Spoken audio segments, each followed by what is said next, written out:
you just referred to the Salt Typhoon attack as a sophisticated attack. Can you just elaborate? We still don't know a whole lot exactly of what's happened, at least from public reporting. You have extensive experience in this area, as you've just elaborated, for going back years now. So could you give us your sense of the sophistication level involved here, what we might be looking at in terms of ramifications?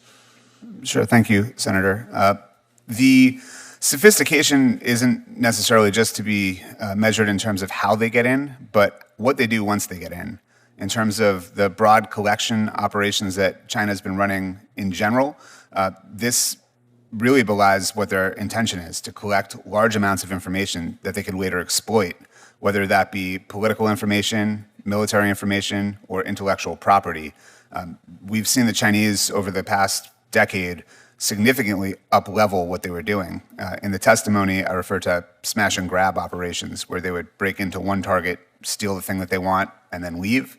They are now maintaining persistent and enduring access to those targets in order to continuously collect large amounts of information and exploit downstream relationships to other interesting targets. Exploit downstream relationships. Give me an example. Sure. So with a lot of the telcos or ISPs that might be targeted, they have customer trust relationships, right? In other words, other organizations rely on those critical infrastructures for services or even shared services or web hosting, things of that nature.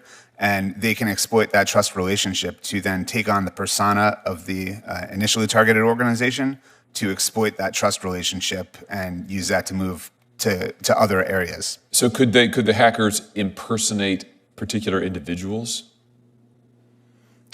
They could, yes. Could they disrupt specific communications between particular people? I'd say it's fair to say once they gain access to the telco or to the mobile provider, they could initiate or disrupt communications, and it's at the core of the system, right? So they'd be able to basically do anything that the telco could do.